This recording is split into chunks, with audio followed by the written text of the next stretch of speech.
The 2001 World Rally Championship began with a strange kind of electricity in the air. Everyone felt the shift coming, even if nobody could quite define it. Manufacturers were pouring resources into their cars like never before. Drivers were evolving from fearless specialists into multi-surface tacticians, and the sport itself was balancing between old-school danger and a new generation obsessed with precision. The previous season left unresolved rivalries and a sense that the balance of power was breaking apart. Subaru wanted redemption, Peugeot wanted domination, Ford wanted stability in a world that refused to behave. And somewhere in the middle of all of this, a quiet 22-year-old kid was about to walk into motorsport history without knowing it. Peugeot didn't show up in 2001 to participate. They showed up to take the whole table.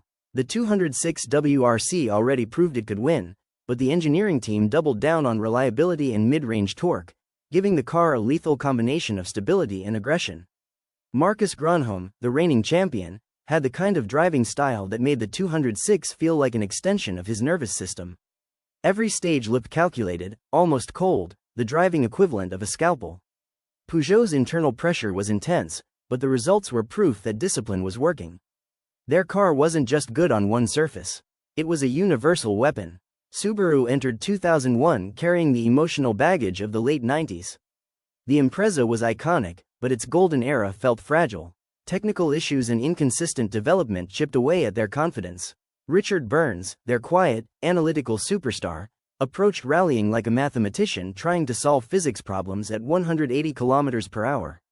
His methodical pace was often misunderstood, but it made him the perfect counterweight to the sport's more explosive personalities. Subaru needed a title to prove they still mattered. Burns needed a title to prove he wasn't just the calm one. The tension between expectation and reality was becoming unbearable. Ford entered the season like a company trapped between two eras. The Focus RS WRC was fast, sure, but fragile in ways that made engineers lose sleep. Colin McRae and Carlos Sainz were the ultimate power duo, two legends who could win anything but also break anything. McRae drove like the earth offended him personally. Sainz drove like a surgeon trying not to make unnecessary cuts. Balancing those two energies inside one team was a constant psychological circus. Ford didn't just need wins. They needed control, something that felt impossible with McRae on the throttle and Sainz demanding perfection. Monte Carlo 2001 wasn't a rally. It was a warning shot. Ice, snow, wet patches, and temperature swings turned the stages into a casino. The opening round showed exactly what the season would become: unpredictable, dramatic, and brutally punishing. Peugeot struck first, but Burns kept pace with an almost frightening calm. McRae was fast but chaotic. Sainz was methodical but held back by setup issues. New storylines sprouted on every stage. Even spectators sensed they were watching something historic. The championship battle wasn't just open. It was unstable, like a tower of glass waiting for the wrong vibration. Burns didn't explode in 2001. He accumulated, he stalked, he executed. His entire approach was built on consistency so flawless it almost felt robotic, except it wasn't. It was discipline. He knew he couldn't match Grönholm's raw aggression or McRae's stage-killing brilliance. So he weaponized patience. Burns turned every rally into a probability game, taking no unnecessary risks and waiting for his rivals to self-destruct. His calm presence became unsettling. The more the season progressed, the more it felt like Burns wasn't chasing the championship. He was allowing the championship to wander into his hands. Colin McRae in 2001 was the perfect contradiction. He delivered some of the most stunning stage wins of the entire season, driving with the familiar, send it and pray philosophy that made him a legend. When it worked, he was untouchable. When it didn't, Ford mechanics aged several years at once. His victory in Cyprus showed his absolute peak, brutal, fearless, and breathtaking. But his crashes in other rounds revealed the cost of always pushing at 110%. McRae wasn't fighting just for points. He was fighting against the rules of physics, and physics was getting tired of losing. By mid-season, cracks began forming everywhere. Peugeot's internal stress boiled over.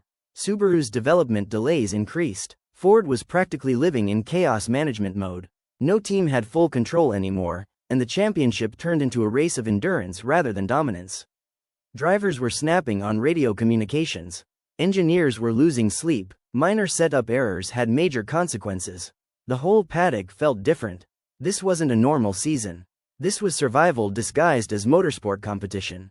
Rally New Zealand became the championship's plot twist. Burns delivered a performance so precise it felt staged. Smooth lines, no drama, no emotional spikes. Just pure execution. In contrast, McRae's weekend unraveled with a series of mistakes that turned his title ambitions fragile. Grönholm suffered reliability gremlins that ripped away points he desperately needed. Suddenly the championship outlook flipped. Burns wasn't the underdog anymore. He was the threat, and everyone knew it. As the season entered its final stage, the battle moved beyond the cars. Press conferences changed tone. Drivers became sharper, more defensive, more aware of the stakes. Burns used silence like a weapon. McRae used swagger like armor. Grönholm stayed stoic but visibly tense.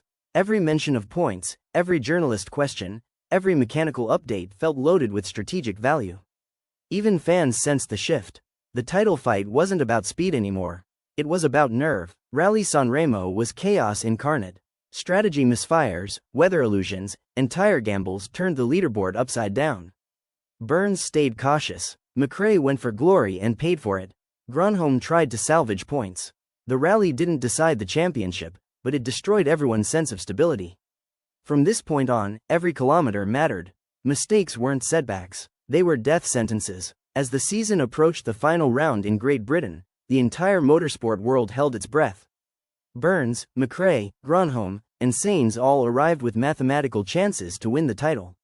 4 drivers, 1 championship. The tension was absurd. Teams acted like military units. Media coverage skyrocketed. Fans flooded forums predicting every possible scenario. The 2001 finale wasn't just a rally. It was a global event. Rally GB was merciless. Fog, rain, mud, unpredictable grip, and pressure levels that could break steel. McRae's crash shattered Ford's dream.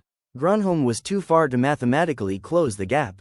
Sainz couldn't catch Burns. And Burns, driving with an almost emotionless level of concentration, secured the result he needed.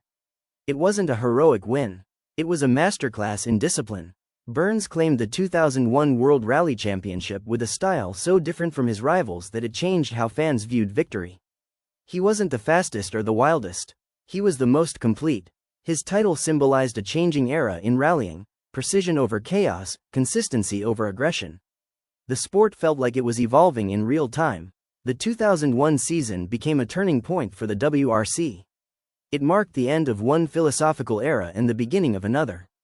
Manufacturers shifted their approach, drivers studied differently, teams rethought risk, and fans saw a version of rallying that balanced spectacle with strategy. Richard Burns' triumph, combined with the raw drama of McRae and the persistence of Grönholm, made the season unforgettable. It didn't just crown a champion.